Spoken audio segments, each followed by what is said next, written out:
بسم اللہ الرحمن الرحیم. عثمان نثار ہیئر.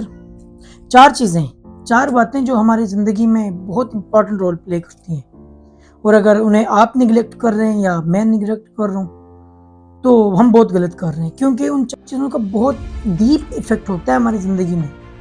وہ 4 باتیں میں اور میری ٹیم نے سوچا کہ ہم آپ سے شیئر کرتے ہیں. سب سے پہلی چیز، اپنے دل کو سب کے لیے صاف کر لیں. آپ برا سوچتے ہیں تو اس سے آنیسٹ اسپیکنگ آپ غلط سوچتے ہیں، یہ آپ کے لیے نقصان دہ ہے. جس کے لیے سوچتے ہیں اس کے لیے کوئی نقصان نہیں ہے، اور اللہ بھی ناراض ہوتا ہے. لہٰذا سب سے پہلا کام، آپ دل سے اچھا سوچیں. یہ بہت بڑا امپیکٹ کریٹ کرتا ہے، اس کا بہت اثر ہوتا ہے. آپ دوسرے کے لیے اچھا سوچیں گے، اچھی وائبز آئیں گی، اور پھر آپ اس ٹینشن میں نہیں ہوں گے. جب آپ کسی کے لیے برا سوچتے ہیں تو آپ اس کی ٹو میں لگ جاتے ہیں. ان چیزوں سے بچیں. دوسرا کام، اپنے آپ کو ہمیشہ صاف ستھرا رکھیں، نیٹ اینڈ کلین. اگر اللہ نے آپ کو توفیق بخشی ہے تو بے شک برینڈز کے سوٹس پہنیں، مہنگی چیزیں پہنیں، لیکن اگر نہیں بھی ہیں تو کم پیسوں والی چیز پہن لیں لیکن صاف پہنیں. اپنے آپ کو ہمیشہ آپ صاف ستھرا رکھیں، اس کا بھی آپ کی زندگی میں بہت گہرا اثر پڑے گا.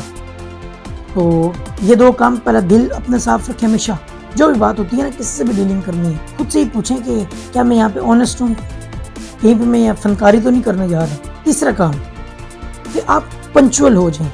میں تو کہوں گا کہ آپ ایک پیج لے کے اپنی ان 4 ہیبٹس کو آپ لکھ لیں، کیونکہ آپ کے لیے بہت فروٹفل ہونے والی ہیں، اور آپ والیٹ میں رکھ لیں جیسے میں نے بھی رکھی ہوئی ہیں. اس لیے کہ جب بھی آپ منی نکالیں گے، وہاں پہ کیلکولیٹ کریں گے، اسے دیکھیں گے تو یہ 4 باتیں آپ کے مائنڈ میں آ جائیں گی. پہلے ہمیشہ دل سے صاف رہیں. کسی کے لیے بغض، غیبت، یہ حسد والی چیز نکال دیں. دل صاف کریں. نیٹ اینڈ کلین رہیں. تیسری چیز، پنچول ہوں.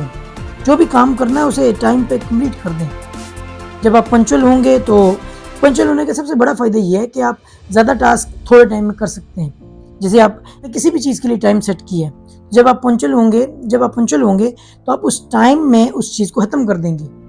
لیکن اگر آپ پنچول نہیں ہیں پھر آپ اس کام کو لٹکاتے جائیں گے، اور اس سے ٹائم کا بھی ضیاع ہے، اور اس سے بڑھ کے آپ خود بھی سٹریس میں جاتے ہیں کام کمپلیٹ نہ ہونے کی وجہ سے.